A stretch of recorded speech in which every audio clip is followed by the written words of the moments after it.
Hello everybody, my name is TaurusLehane, and today I would like to do something a little different than what I normally do on my YouTube today because we're going to have an influx of a bunch of new players to the game with the Five Nights at Freddy's chapter coming in June at some point. We don't know yet. We do not have any confirmation of dates.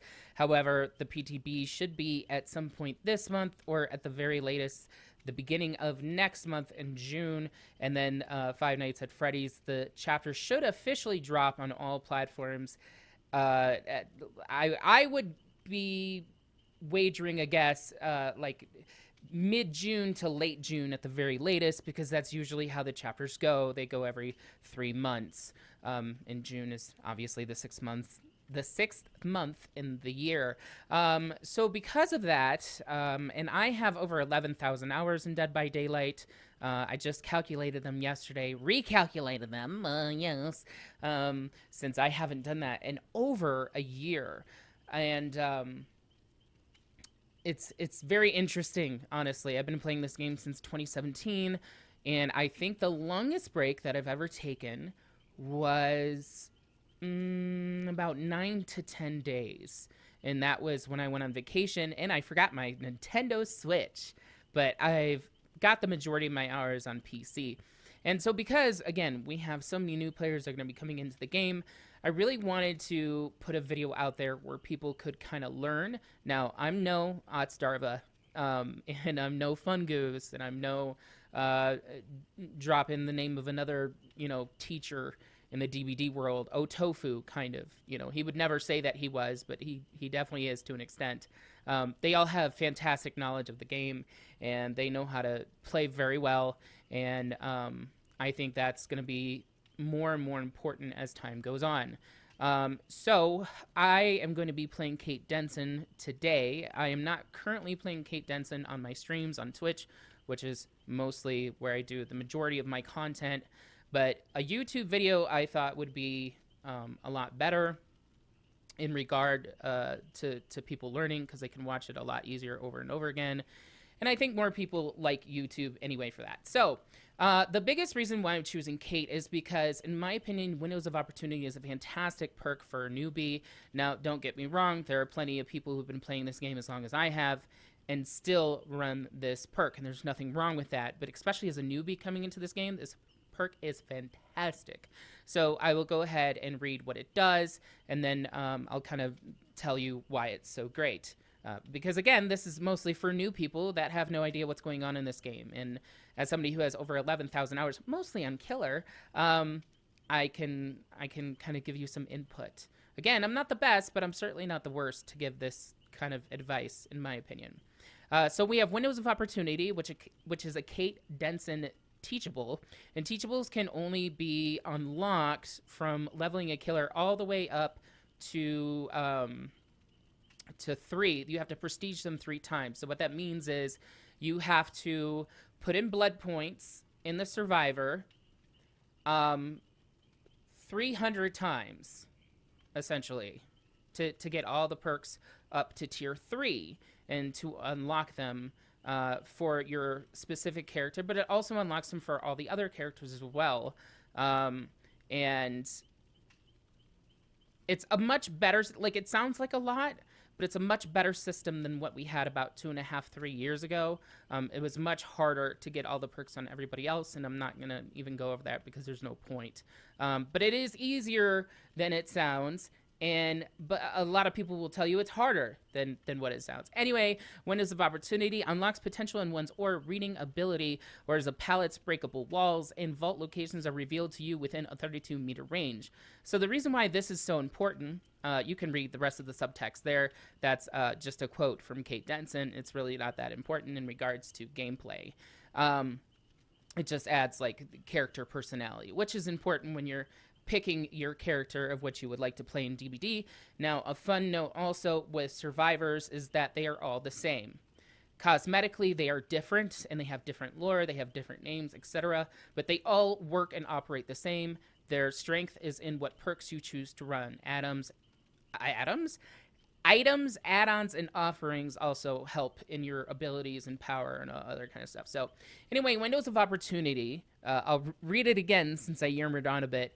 Unlocks potential in one's or reading ability. Auras of pallets, breakable walls, and vault locations are revealed to you when within a 32-meter range. So when you're playing Dead by Daylight, the overall goal of Dead by Daylight, of course, is to do generators and then to open exit gates so that you can leave and you can escape the killer. Most people, especially newer people, are going to want to play more stealthy, and they're not going to want to interact with the killer. They're not going to want to see them, or for the killer to, just... Anyway, you're going to end up being in chases quite often in Dead by Daylight, and chases can be very scary for somebody who's brand new to the game. And so what this perk will do, is if you are within 32 meters of pallets, breakable walls, or vault locations, aka windows, then they will be highlighted to you in yellow. And basically, if you get into a chase with a killer, you always want to go to the yellow objects. Not necessarily breakable walls. I'm not really sure why they added that, because that's more something maybe the killer would want to know about, because you can't do anything about breakable walls unless the killer takes them down, and then I don't think they're highlighted to you anymore. But anyway, you mostly want to focus on pallets, and you want to focus on vaults. So that's going to be very important to you. Again, especially if you've never ever played Dead by Daylight, there's so many maps, there's so many different locations of where there could be aura readings, and it's really important to know where those things are, so then you don't really have to think about it. Because if there's so many things happening in Dead by Daylight. There's other people that you're going to be playing with, whether you know them or not. They're going to be running different perks, items, add-ons, offerings. You don't know who the killer is going to be. All killers are different. As I said earlier, they're all very different. They all have different powers. They all have different ways that they approach the game. And on top of that, everybody has different play styles. So there's going to be a lot going on. And it's going to be very overwhelming for new players to step into here and start playing this game. So you're going to want all the help that you can get. And again, this is Kate Denson's Teachable. So when you start playing Dead by Daylight and you load it up for the very first time, first of all, you're going to have to unlock Kate Denson. You're going to have to purchase her. She is not a survivor that you get from the very beginning, unfortunately, but this is the perk that you want. If you're going to spend money, and you're going to want to spend money, then you're going to want Kate Denson, because you're going to unlock it immediately. Now, it's not going to be purple. It's only purple because that's the highest tier that you can get. And again, I have over 11,000 hours in this game, so I suggest this perk, Windows of Opportunity, for you. The next perk now these 3 perks, the other 3 perks right here, these are all perks that you can just get you by like doing your blood web, putting your blood points into your blood web, and you can just unlock them that way. You don't have to unlock them through a specific character. These are already available to unlock for you in the blood web. You don't have to do anything other than get blood points to put in your blood web and unlock these. Again, you do not have to have the purple rarity, but the purple rarity is the best rarity. So resilience, you are motivated in dire situations, grants 9% additional speed when repairing, sabotaging, healing, unhooking, vaulting, cleansing, or blessing a totem, opening exit gates, and unlocking while injured. So this perk is great because these are all of those things that I just listed. You do them 9% faster, and they all help you survive in the game. You are a survivor. Your goal is to survive. And so basically when the killer hits you, they've injured you. If you can escape chase, which this helps you do, then you do all the other things in the game that you need to do to survive 9% faster than you would have done before. And that's just really important. So honestly, a lot of times when survivors get injured, especially in the very beginning, people are very eager to heal unless they're scared to stop and heal, and then they won't. But either way, you kind of don't want them to heal you, but maybe you do. You know, it's kind of like a punishment to the killer type perk in a way, because they're actually making you more powerful if they injure you. Now, by no means would I encourage anybody to purposely go get injured, but just in case you do, get injured and you get away via chase with the help of windows of opportunity, more than likely, then you're going to be much more powerful, and you're not going to want anybody to heal you. I mean, you are, because obviously that is scary. You're injured, and if they down you and hook you, you're going to get closer to death, so you don't want that. But in dire situations, as the word says, you become stronger, so that's really cool. It's kind of like a na-na-na-na-boo-boo to the killer, right? Okay, the next perk is Kindred. Kindred unlocks potential in one's aura reading ability while you are on the hook. All survivors' auras are revealed to all other survivors if the killer is within the 16-meter range. Killer's aura is revealed to you and all other survivors. While a survivor other than you is on the hook, all other survivors' auras are revealed to you. If the killer is within a 16-meter range of the hook survivor, the killer's aura is revealed to you. So, if you are running this perk, Kindred, again, this is not a teachable perk, so it is already available in your blood web to purchase, in quotations, with your blood points that you can obtain via login, daily rewards, or once a week. They give you a gift, if you will, or by playing games in general. And then you just use the blood web to obtain them. So if you get hooked and the killer is within 16 meters of you, all the other survivors see the killer's aura in pink, and they know that then the killer is camping, and they probably shouldn't come and get you. And the same works if somebody else is running it. You can see the killer's aura in pink, and so you know not to go over there because the killer is camping. Now, something that happens in Dead by Daylight quite often and is very much a huge debate in this community is killers camping. Killers camping is a tactic for killers to get kills.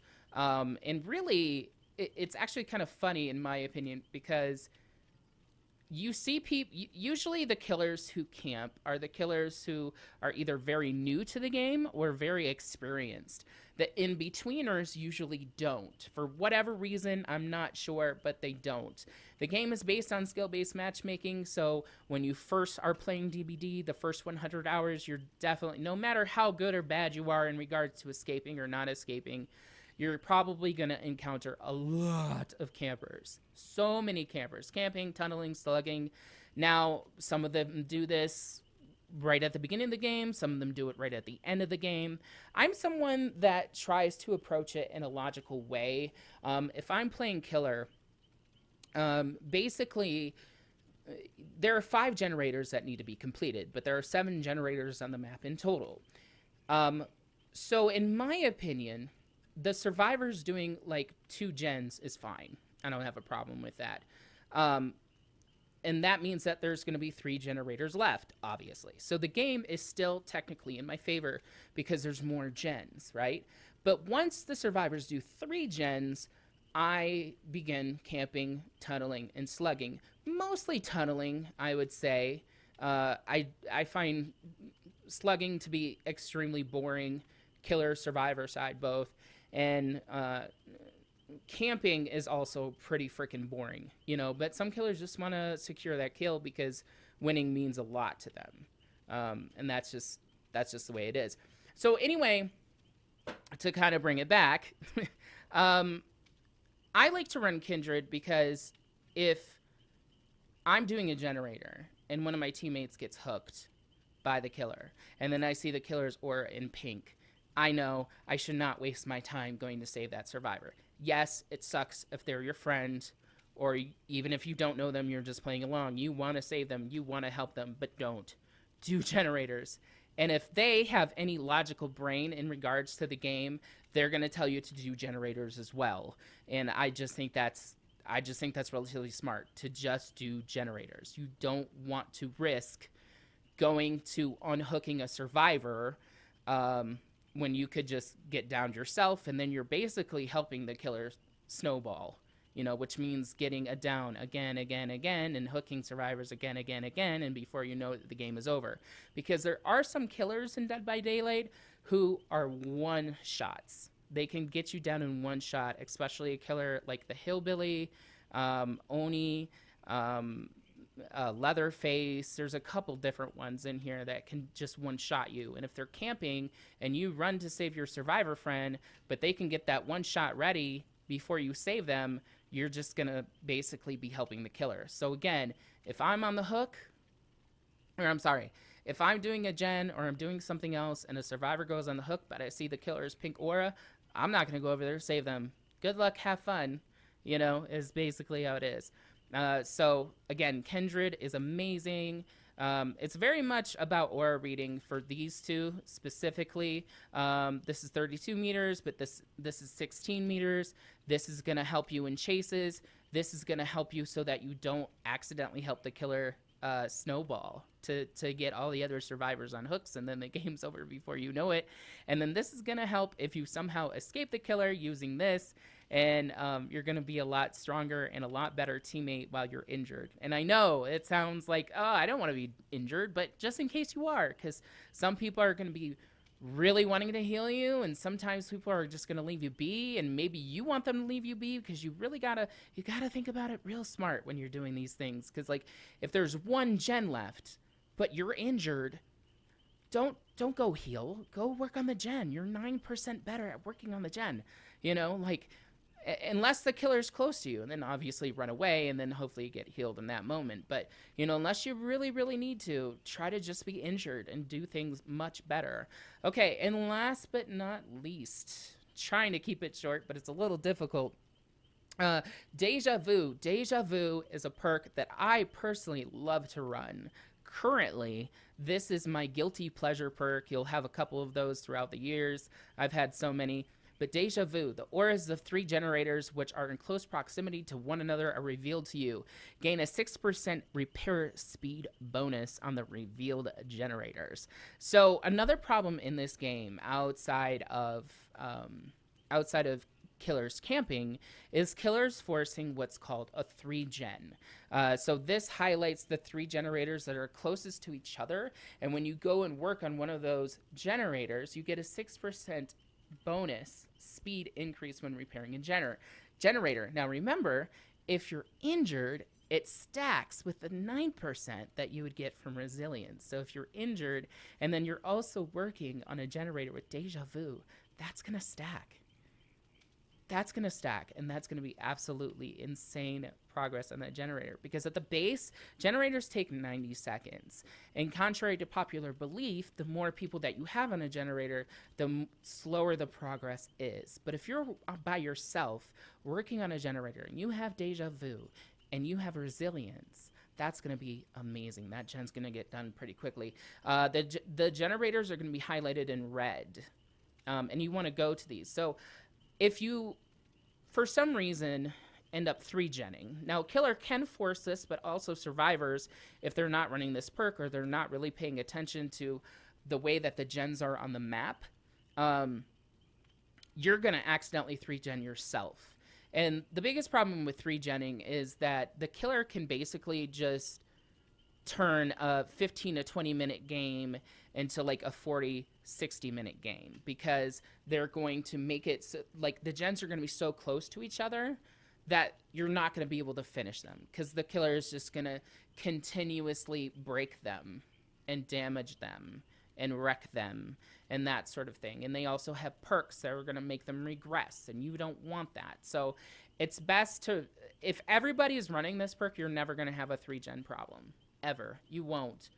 Well, and as long as people abide by it, and I don't know why they wouldn't, but it's always just not going to be a problem, and it's going to be fantastic. So, and again, this is a perk that will be automatically unlockable to you when you start up DbD, like immediately. It will be in your blood web. You just got to get the blood points by playing trials, and then unlock them in the actual blood web. This is the only teachable. This is the only one that you have to worry for getting with Kate.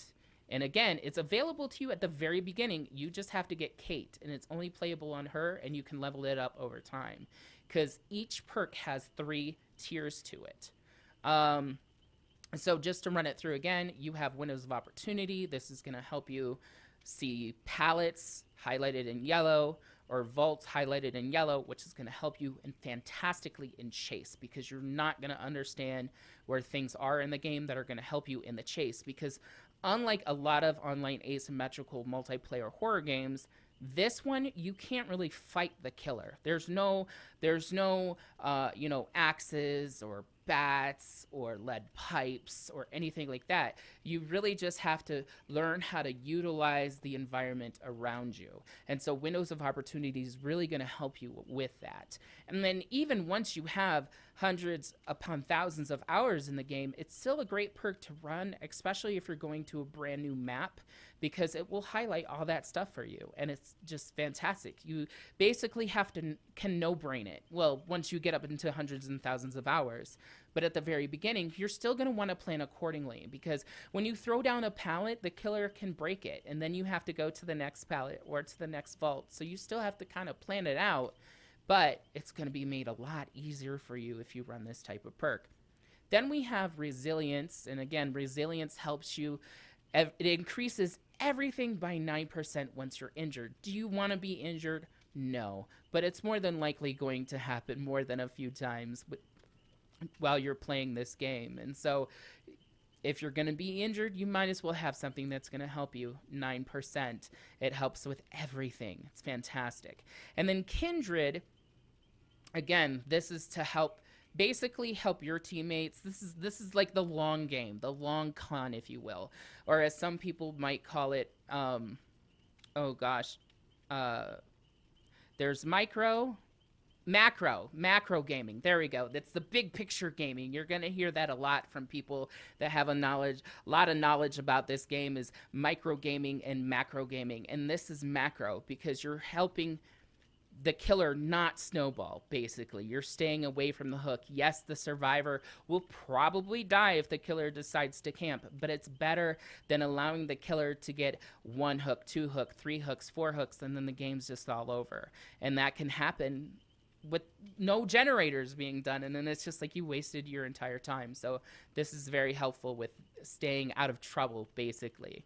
And then Deja Vu, again, this is going to highlight the gens red that you should be doing, that you should be focusing on, and encouraging your teammates to be focusing on it too.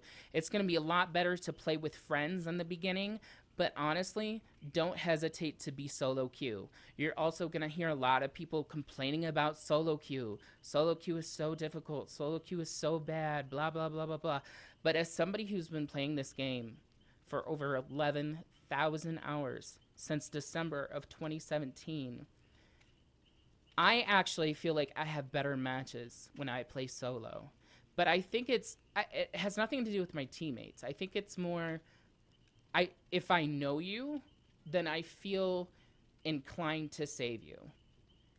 And I kind of feel that way with strangers as well, but more so with friends. More so with friends. And I guess, again, this is why this is good. So you can stay out of that danger, keep away from that danger.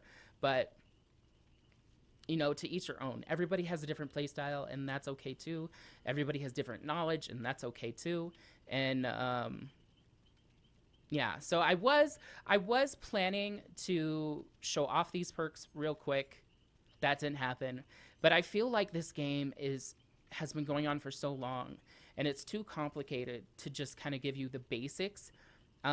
So I'm going to do this. I'm going to post this, and then I will post another video, a different video that will come out with probably at some point today, and like right after this one, and then I will be using these perks in a game, and I'll be reiterating basically everything about them, why I like them, why I enjoy them, why I encourage new players to use them.